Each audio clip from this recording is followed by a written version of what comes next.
دعا مسلمان میں عقیدہ توحید پختہ کرتی ہے، اور دعا اس دولت کا نام ہے جو صرف مومن کے پاس ہے، کافر کے پاس نہیں۔ نبی پاک علیہ السلام نے فرمایا الدعاء صلاح المومن، دعا مومن کا ہتھیار ہے، کافر کے پاس یہ ہتھیار نہیں ہے۔ مومن جب اپنے مالک کے حضور دعا مانگتا ہے نا، دنیا میں آپ کسی سے زیادہ مانگے تو وہ ناراض ہو جاتا ہے، وہ کہتا ہے بھائی تو نے تو کام بنا لیا ہے، کل بھی دیا تھا، پرسوں بھی دیا تھا، روز روز تجھے کون دے؟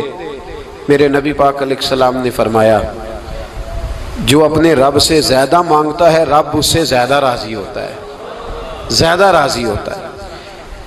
اب دعا مخصوص اوقات نہیں دعا کے، فرمایا اذا دعان، جب بھی دعا مانگو گے تمہارا رب تمہاری دعا کو، جب بھی دعا تو دعا کرتے رہنا چاہیے، ہر وقت دعا میں بندہ شامل رہے، اللہ کے ذکر میں شامل۔ یہ جو قرآن مجید نے کہا نا یا ایھا الذین آمنوا اذکروا اللہ ذکرا کثیرا، اے ایمان والو اپنے رب کا ذکر کثرت سے کرو، وسبحوہ بکرۃ واصیلا، اور صبح و شام اسی کی پاکی بیان کرو۔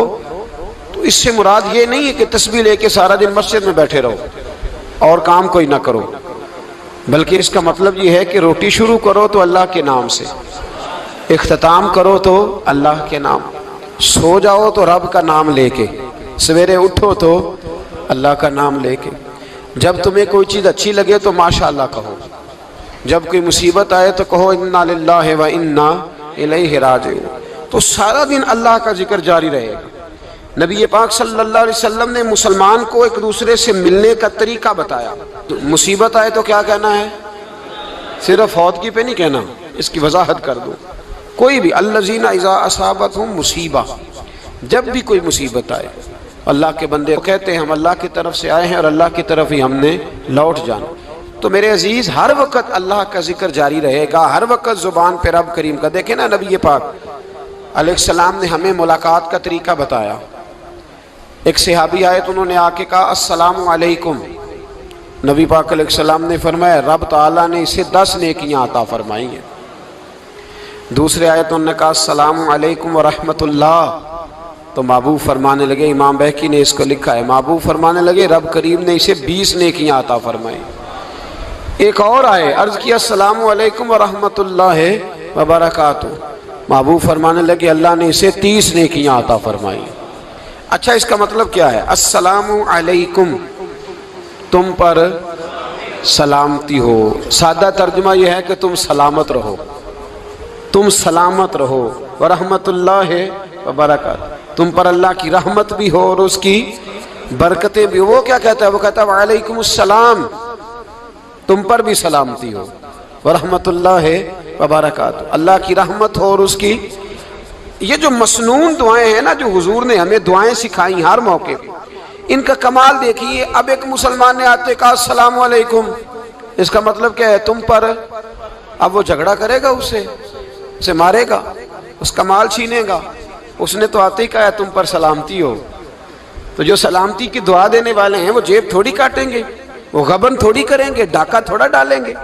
اسلام نے لفظ ہی وہ سکھایا ہے کہ فرمایا جب تم نے ملنا ہے تو تم نے دعائیں کرنی ہیں ایک دوسرے کے لیے۔ اب ہمارے ہاں نئے نئے لفظ آ گئے، ٹیلی فون اٹھایا تو کہا ہیلو، اس کا کیا ترجمہ ہے؟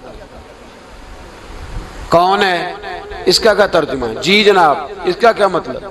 ہم نے دیکھا بڑے بڑے سمجھدار لوگ السلام علیکم کی بجائے کہتے ہیں کیا حال ہے؟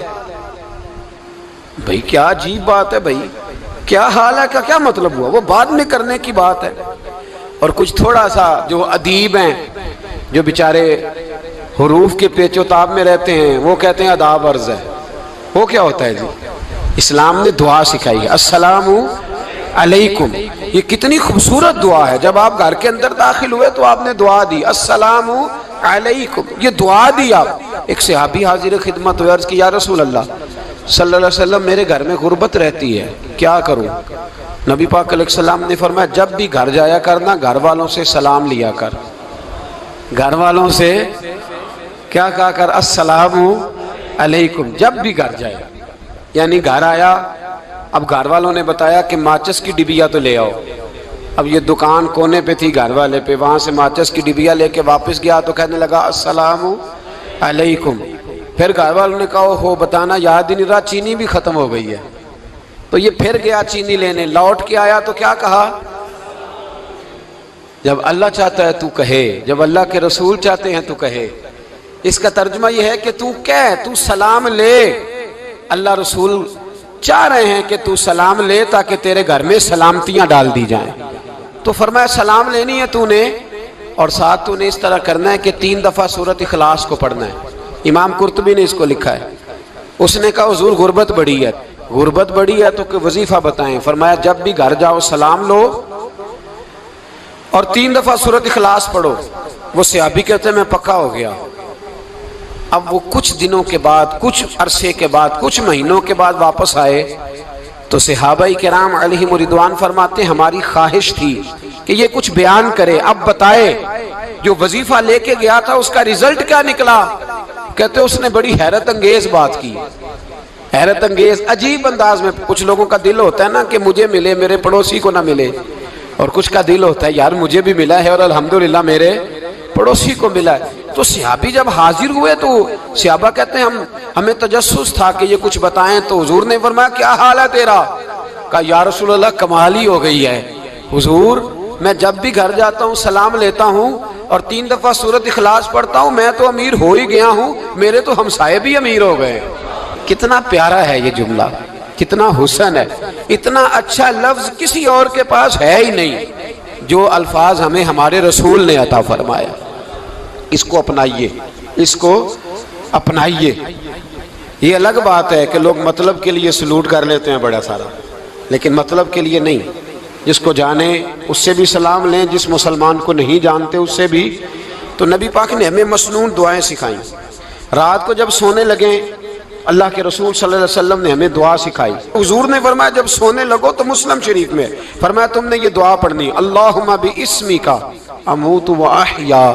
تم نے کہنا اے اللہ میں تیرے نام پر مرتا ہوں اور تیرے نام پر جیتا ہوں. نبی پاک صلی اللہ علیہ وسلم نے ایک حدیث میں فرمایا کہ یہ جو نیند ہے نا یہ موت کی چھوٹی بہن ہے, یہ موت کا ایک حصہ ہے. جس طرح انسان سو جائے تو کوئی خبر نہیں ہوتی کیا ہو رہا ہے, بالکل وہ اٹھا ہے تو اس نے کہا ہو یہ کیا ہوا. سو جاتا ہے نا آدمی, اسے خبر نہیں ہوتی. اوہو میں نے تو 11 بجے اٹھنا تھا, یہ تو 3 بج گئے. اب اسے خبر نہ رہی.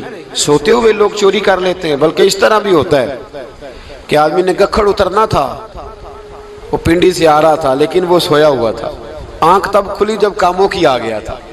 اب اس کا اس پر زور, تو فرمایا کیا پتا اب تو کھل گئی کاموں کی, جا کے لاہور جا کے کسی جگہ پہنچ کے, تو یہ بھی ممکن ہے کہ کھلے ہی نہ, نیند ہی موت کا سبب بن جائے. تو کہہ کے سو کہ یا اللہ تیرے نام پہ سو رہا ہوں. اللہ کس نام پہ سو رہا ہوں یار؟ اگر ہم ان دعاؤں کا حسن سمجھے, مت اللہم باسمک اموت و احیا, یا اللہ میں تیرے نام پہ سوتا ہوں اور تیرے نام پر اٹھتا ہوں. گویا کہہ رہا یا اللہ میری نیند بھی تیرے فضل سے ہی ہے, اور اگر آنکھ کھل جائے تو وہ بھی تیرے فضل سے ہی ہے. کتنا اعلیٰ نبی پاک علیہ السلام نے انداز سکھایا. اور پھر بخاری شریف میں حدیث موجود ہے, فرمایا جب اٹھو تو کہو الحمدللہ الذی احیانا احیانا بعد ما اماتنا و الیہ النشور.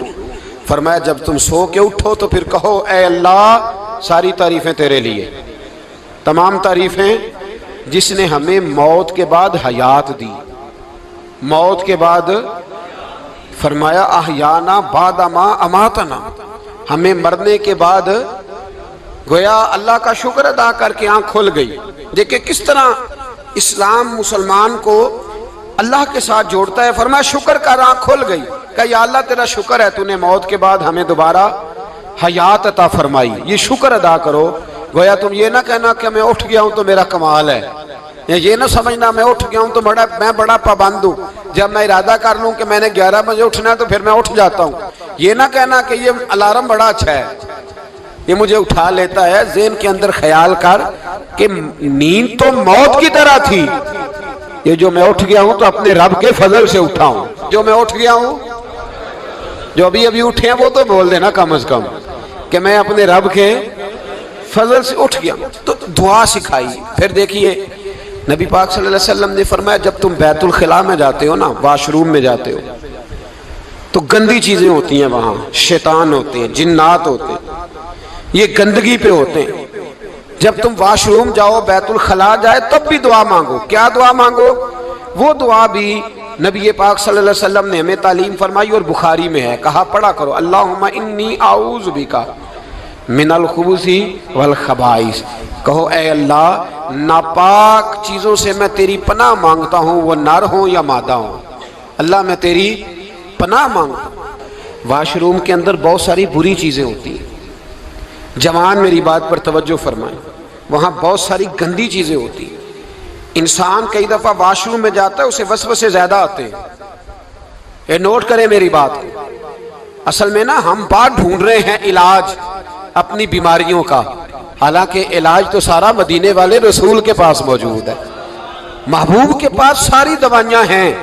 تو نبی پاک علیہ السلام دیکھیں نا، انسان واش روم میں جاتا ہے، اسے وسوسے آتے، برے خیالات آتے، وہ گناہ کی طرف کئی دفعہ مائل ہوتا ہے، تو کہا تو دعا پڑھ کے جا، اللہم انی اعوذ بکا، یا اللہ میں تیری پناہ مانگتا ہوں، من الخبث والخبائث، ہر خبیث اور بری چیز سے میں تیری پناہ مانگتا ہوں، وہ نر ہو یا یار کتنا عظیم دین ہے، کتنا عظیم میرے مصطفیٰ کریم کا وہ والا دین ہے۔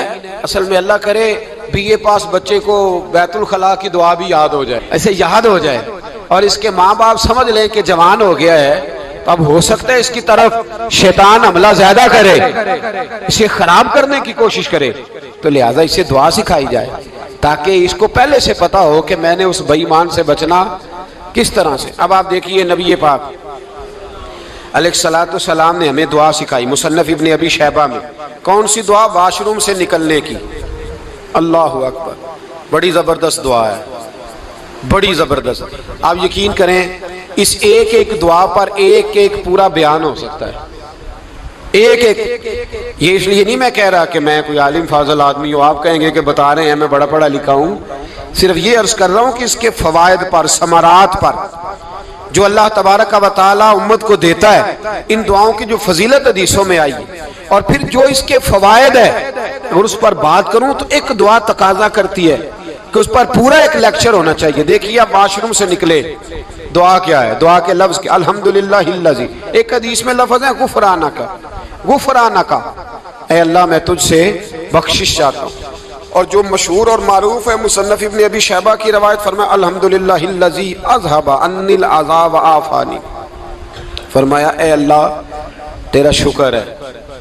واش روم سے نکلا ہے تو کہہ رہا ہے یا اللہ تیرا شکر ہے، تو نے مجھ سے اذیت دور کی، وعافانی، اور تو نے مجھے عافیت عطا کر دی، اذیت دور کر دی اور عافیت۔ بولیے، واش روم سے نکلا ہے تو کیا کہتا ہے؟ یا اللہ تیرا شکر ہے، تو نے مجھ سے اذیت دور کر دی اور مجھے عافیت۔ ڈاکٹر حکیم ہومیوپیتھک ایک چیز پر متفق کم ہوتے ہیں، پتہ ہے نا آپ کو، لیکن اس بات پر سب کا اتفاق ہے کہ اگر کسی کو قبض ہو جائے نا تو شاید 70 یا 72 بیماریاں لگ جاتی ہیں اس کو۔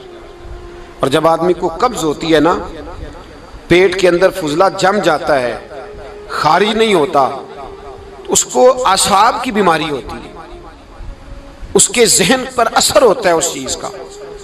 آپ یہ مت سمجھیں کہ کھانا کھانا یہ کمال ہے، اللہ نے یہ بھی نعمت بنائی ہے کہ کھانا جب خارج ہوتا ہے تو وہ بھی اللہ کا بہت بڑا احسان ہے۔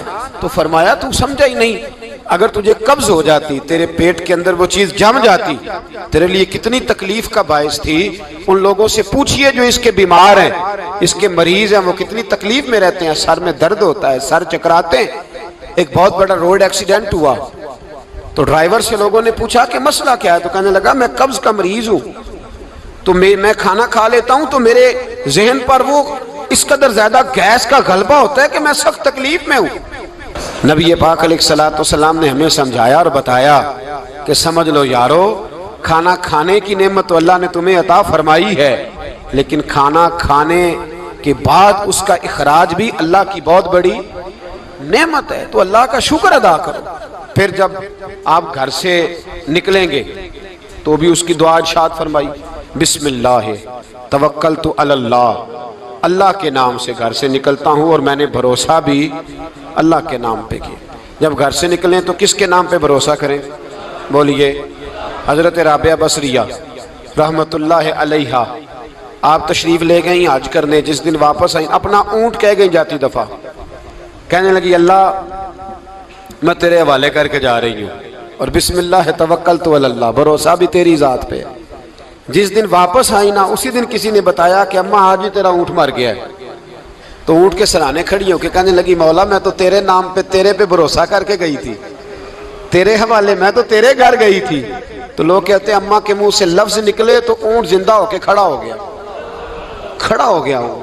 تو اماں کہنے لگی نہیں تمہیں ہی غلطی لگی ہے، مرا ہی نہیں تھا، پہلے سے ہی موجود تھا، گویا اپنی کرامت بھی نہیں ظاہر ہونے دی۔ تو بھائی گھر سے نکلیں تو کس لفظ پر کہ یا اللہ میں تیرے بھروسے پہ نکل رہا ہوں میں، اس کے دو فائدے ہوں گے، ایک تو آپ اللہ کی امان میں جا رہے ہیں، اللہ کی امان میں آ رہے ہیں، اور دوسرا جس گھر کو آپ چھوڑ کے جا رہے ہیں اسے بھی اللہ کی امان میں دے کے جائیں۔ تو کتنا لذت والی دعا ہے جو نبی کریم علیہ السلام نے ہمیں سکھائی۔ اب ذرا حدیث سنیں خوش ہو کے، دیکھیں حضور نے دعا سکھائی، فرمایا جب دیکھ لو نا کسی کو ہنستا ہوا، کیا کرتا ہوا؟ ماشاءاللہ آپ تو ہنسنے لگے۔ جب کسی کو ہنستا ہوا دیکھو تو کہا کرو اضحک اللہ سنک، یہ دعا یہ بخاری ہے، فرمایا دعا مانگا کرو جب کسی مومن کو ہنستے ہوئے دیکھو تو دعا مانگو اضحک اللہ سنک، اللہ تجھے ہنستا ہی رکھے، اللہ تجھے، بولیے جل نہ جایا کرو کہ میں پریشان ہوں تو یہ ہنس کیوں رہا ہے، جھلا نہ کرو، بلکہ کیا کہا کرو اللہ تجھے ہنستا رکھے، اللہ تجھے۔ نبی پاک صلی اللہ تعالی علیہ وآلہ وسلم نے فرمایا، ترمذی میں حضرت اسامہ بن زید رضی اللہ تعالیٰ عنہ سے حدیث مروی ہے، حضور نے فرمایا جس نے کسی کے ساتھ احسان کیا اور جس پر احسان کیا، اگر اس نے یہ دعا پڑھ دی نا جزاک اللہ خیرا، تو فرمایا اس نے اللہ کی بھی پوری حمد کر دی اور محسن کا صحیح شکریہ بھی ادا کر دیا۔ کیا کہنا ہے؟ جزاک اللہ، اللہ تجھے بہترین جزا عطا کرے۔ اس کا ترجمہ کیا ہے؟ اللہ تجھے بہترین، کیونکہ حضور فرماتے ہیں من لم یشکر الناس ولم یشکر اللہ، جس نے بندوں کا شکریہ ادا نہیں کیا اس نے اللہ کا بھی شکریہ ادا نہیں کرنا۔ تو کیا کہنا چاہیے؟ جزاک اللہ خیرا۔ اور اگر اماں کہتی ہو بچوں کو انگریزی سکھانی ہے تو کیا کہنا ہے پھر؟ شکریہ ادا کرنے میں کیا کہنا ہے؟ Thanks, thank you. او خدا کے اس کا ثواب کتنا ہے؟ بولے انگریزی ایک زبان ہے، اس کو زبان ہی رہنے دیں گے۔